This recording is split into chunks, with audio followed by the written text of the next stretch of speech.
ಕಾಯ್ಕೊಂಡೆ ನಿಂತಿದ್ರೆ sir? ನಾನು ಸುಮಾರು ಒಂದು 2 ಗಂಟೆ ನಿಂತ್ಕೊಂಡಿದ್ದೀನಿ ಮೇಡಮ್. ಬೇರೆ 400 ರೂಪಾಯಿ ಆಗ್ತೈತೆ ಗ್ಯಾಸ್. ಎಲ್ಲಿಂದ ಮೇಡಮ್ ಹೋಗ್ಬಿಟ್ಟು ದುಡಿಯೋದು ಹೇಳಿ ಮೇಡಮ್? ಓಕೆ, ಬೇರೆ ಎಲ್ಲ ನೋಡ್ಕೊಂಡ್ ಬಂದ್ವಿ ನಾವು. ಅಲ್ಲೆಲ್ಲ ಕ್ಲೋಸ್ ಆಗ್ಬಿಟ್ಟಾರೆ, ನೋ ಸ್ಟಾಕ್ ಅಂತ. ಹೌದಾ ಮೇಡಮ್? ಸರ್ಕಾರ ಒಂದ್ ಸ್ವಲ್ಪ ಏನೋ ಒಂದ್ ಸ್ವಲ್ಪ ಗಮನಕ್ಕೆ ತಗೊಂಡ್ಬರ್ಬೇಕೇನೆ. ಜನ ಕಷ್ಟ ಆಗ್ತಾ ಇದೆ. ಹೌದು, ಅದಕ್ಕೋಸ್ಕರ ತಿಳ್ಕೊಬೇಕೇನೆ. ಅದಕ್ಕೋಸ್ಕರ ಕಾಂಗ್ರೆಸ್ ಓಟ್ ಹಾಕಿದ್ರು ನಾವು. ಕೇಂದ್ರ ಸರ್ ಒಂದ್ ಸ್ವಲ್ಪ ಕೇಂದ್ರ ಸರ್ ಮಾತಾಡ್ಬಿಟ್ಟು ತಿಳಿಸ್ಬೇಕು. ಅವ್ರು ಏನಿಲ್ಲ, ಅವ್ರ ಪಾಗ ಅವ್ರು ನಿಂತ್ಕೊಂಡ್ಬಿಟ್ಟು ನಾವು ಏನ್ ಮಾಡೋದು ಹೇಳಿ? ಅಲ್ಲಿ ಹೋಗಿ ನೋಡಿ, ಜನ ಕ್ಯೂ ಗಾಡಿ ಎಲ್ಲಿಂದ ತಳ್ಕೊಂಡ್ ಬರ್ತಾರೆ ಪಾಪ. ಅವ್ರು ಒಂದ್ ಸ್ವಲ್ಪ ಕಷ್ಟ ಅರ್ಥ ಮಾಡ್ಬೇಕು ಸರ್ಕಾರ. ದಿನದಿನಕ್ಕೂ ಸಮಸ್ಯೆ ಜಾಸ್ತಿ ಆಗ್ತಾನೆ ಇದೆ ಹೊರತು ಕಮ್ಮಿ ಆಗ್ತಾ ಇಲ್ಲ. ಏನು ಕಮ್ಮಿ ಆಗ್ತಲ್ಲ, ದಿನ ಇದೇ ಸಮಸ್ಯೆ. ದಿನ ಬಂದ್ರೆ 2 ಅವರಿಂದ 3 ಅವರ್ ನಿಂತ್ಕೊಳ್ಳೇಬೇಕು. ಇವತ್ತೊಂದ್ ಸ್ವಲ್ಪ ಪರವಾಗಿಲ್ಲ, 2 ಅವರ್. ನನ್ನ ಎಲ್ಲ 4 ಅವರ್ ನಿಂತ್ಕೊಂಡಿವಿ ನಾವೆಲ್ಲ. 2 ಅವರಲ್ಲಿ ಎಷ್ಟು ಬಾಡಿಗೆ ಹೊಡಿತಿದ್ರಿ? ಏನ್ ಒಂದ್ 400 ಒಂದು 500 ರೂಪಾಯಿ ಸಂಬಂಧ ಮಾಡ್ತಾ ಇದ್ದಿದ್ದು. ಅದ್ ನೋಡಿದ್ರೆ ಇಲ್ಲೇ ಬಂದು ನಿಂತ್ಕೊಂಡಂಗ ಆಗಾಯ್ತು. ಏನ್ ಮಾಡೋದು ಹೇಳಿ? ನಮ್ಮ ಪರಿಸ್ಥಿತಿ ಹಂಗೈತೆ. 2 ದಿವಸ 3 ದಿವಸ ಅಲ್ಲ, ನಮ್ದು ಎನಿ ಟೈಮ್ ಇಲ್ಲೇ ಆಫೀಸ್ ಇರೋದು.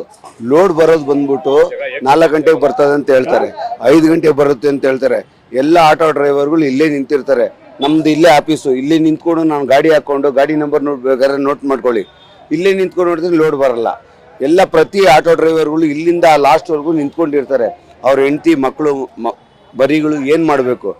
ದೊರಡೆ ಮಾಡ್ತಾರೆ. ಇನ್ನೇನು ಕಳ್ಳರಾಗಲ್ಲ. ಈ ಸರ್ಕಾರ ಏನು ಮಾಡ್ತಾ ಇದೆ ಅದನ್ನು ಮಾತ್ರ ನೋಡ್ಕೋಬೇಕಷ್ಟೇ.